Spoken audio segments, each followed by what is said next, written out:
Let me ask you a question.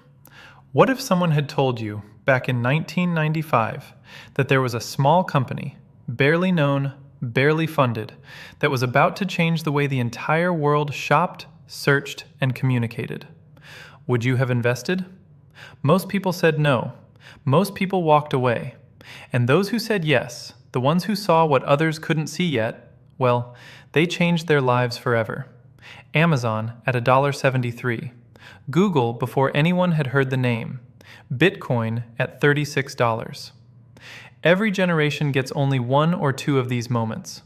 The question is never whether the opportunity exists. The question is whether you have the eyes to see it and the courage to act. Today, I want to introduce you to what may be one of those moments. What I am about to show you will either excite you or make you skeptical. Either reaction is fine, because the people who changed their lives with opportunities like this were rarely the ones who felt certain. They were simply the ones who stayed curious long enough to find out. Now, here is something that almost no one talks about. Every computer on the planet, from the laptop on your desk to the servers running the world's largest corporations, is built on a foundation laid in the 1950s. The foundation of the most advanced technology on Earth, unchanged since humans first dreamed of going to the moon. Think about that. The smartphone in your pocket is infinitely more powerful than the machines that sent astronauts to the moon. But underneath all that power, underneath all that speed, the fundamental architecture of how data is managed, how software controls information, how programs hold data hostage inside their own walls, that has barely changed in 75 years. Computers today are software-driven. That means before you can do anything with your data, you need the right program running first. Want to send an email? You need an email program. Want to build a presentation? You need a presentation program. Want to pull data from one system into another? Well, good luck with that, because every program speaks its own language, and they were never designed to talk to each other. It is like sending an Englishman, a Frenchman, and a Japanese businessman into a conference room together with no translator. Everyone has something valuable to say, but without a shared language, the room stays silent. That is your computer network, every day. You don't think about it because you've never known anything else, but the inefficiency is staggering.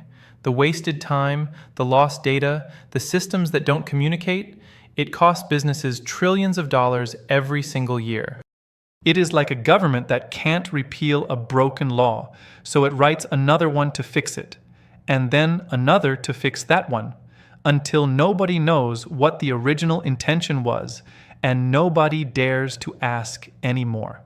The computer industry did the same thing, and might I add, called it progress. Then someone asked that question nobody else was asking. That someone was Peter Warren, the founder of ExoTech. He is not a theorist. He is not a Silicon Valley dreamer. He is a builder. Before ExoTech existed, Peter had already proven himself as a builder, taking a company from a $50,000 investment and 3 people to over 1,600 employees across 3 countries and hundreds of millions in revenue. He built it from the ground up, in one of the most operationally demanding environments imaginable, Ukraine. It was a privately owned sales organization operating initially for Philip Morris products and then for products of other Fortune 500 companies such as Nestle, Unilever, and Pepsi. And Peter didn't just manage it. He turned it into the most successful sales operation in the entire Philip Morris Eastern Europe network at the time. Before he started, he wrote his own software at a cost of $300. Software that calculated profits in real time, sliced and diced data in real time, and was self-propagating. Philip Morris's IT team tried to replace it at a cost of $350,000, but failed to produce a working product. And when he started building this operation, he ran headfirst into the same wall that every CEO, every operations director, every business owner eventually hits. The reporting systems didn't work the way they should. The data that existed in one part of the business couldn't be used efficiently in another. Every solution required more software, more workarounds, more people managing the gaps between systems that were never designed to work together. Peter didn't just complain about it, he started asking a different question. Why is computing built this way, and how should it actually work? That question led him down a path that most people never take, because it required questioning assumptions the entire industry had accepted as permanent.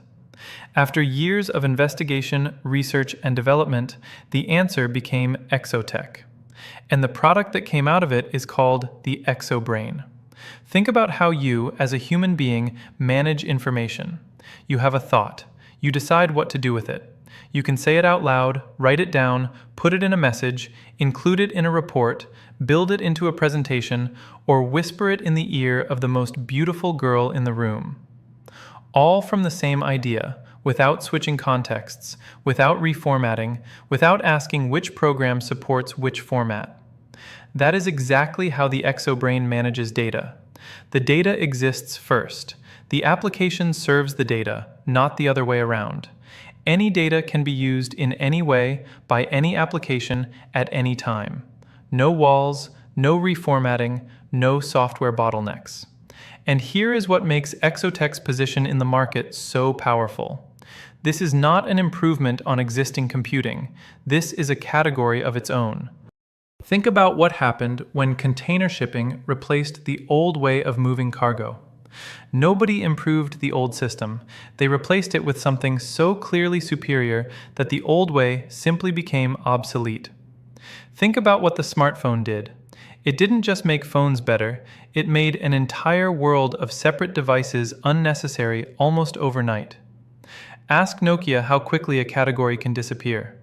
One day you are the biggest phone company in the world.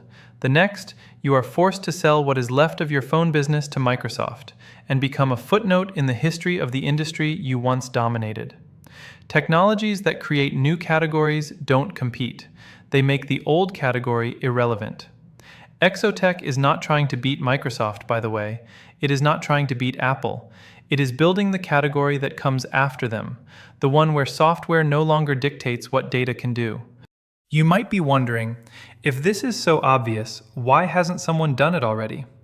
Well, history has an answer for that. When Galileo said the Earth moves around the sun, he wasn't just ignored, he was put on trial.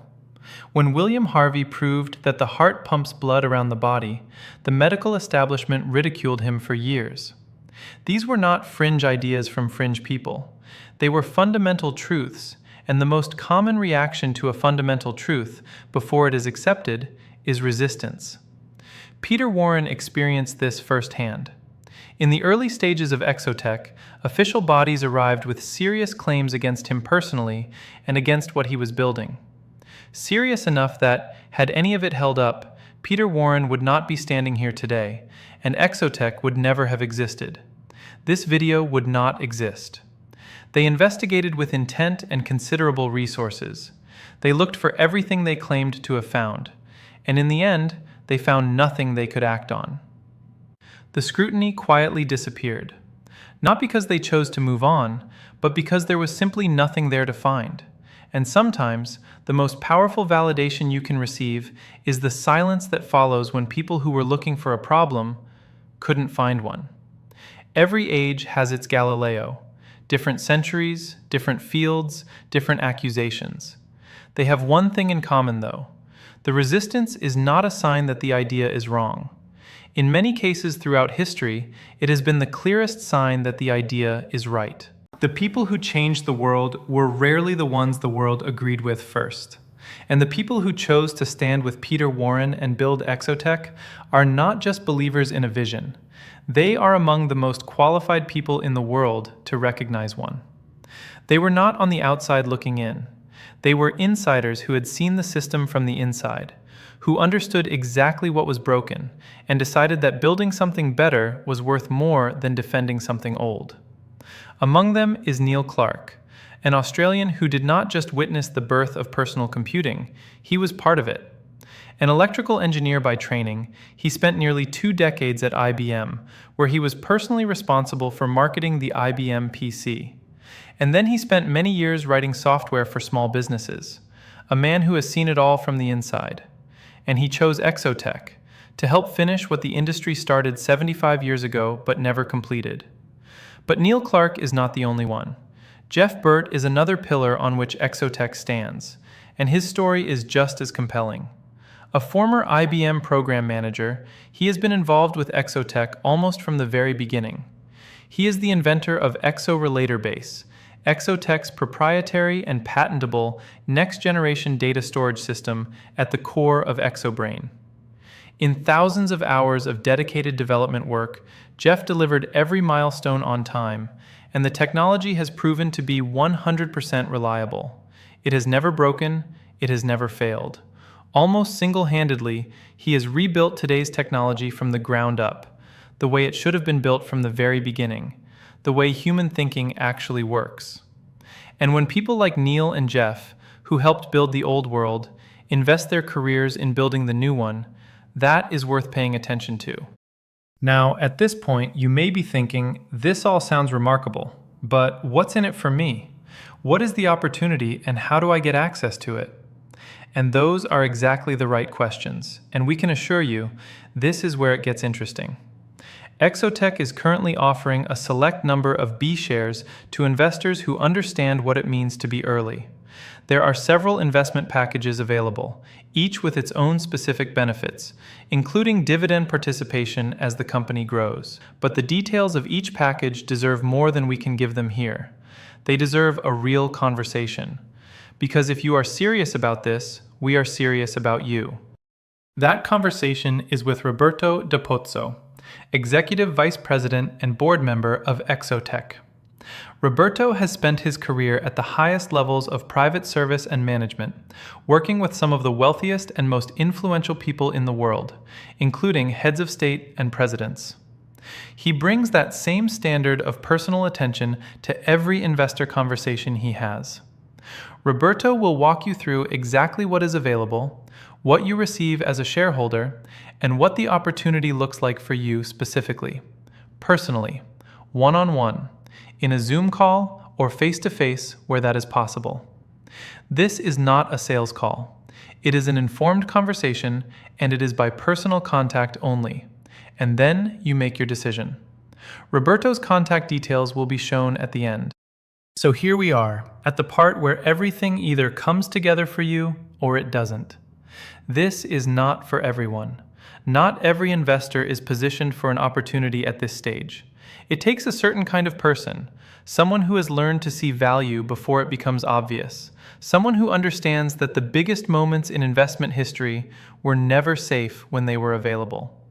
If something in what you have heard today resonates with you, if you feel that pull of recognition, that sense that you are looking at something real, then the next step is simple. Book a call with Roberto. Ask your questions, get the full picture, and make a fully informed decision from the inside, not from the outside looking in. The person who bought Bitcoin at $36 did not do it because the moment felt safe. Neither did the people who handed a young Jeff Bezos the money to start selling books from a garage, or those who believed in Steve Jobs at a time when the rest of the world had written his company off. History is full of moments that looked ordinary from the outside, and extraordinary from the inside, to the few who were paying attention. Book your call, and take the first step toward finding out whether this is your moment. And may the future welcome you into the ExoTech universe.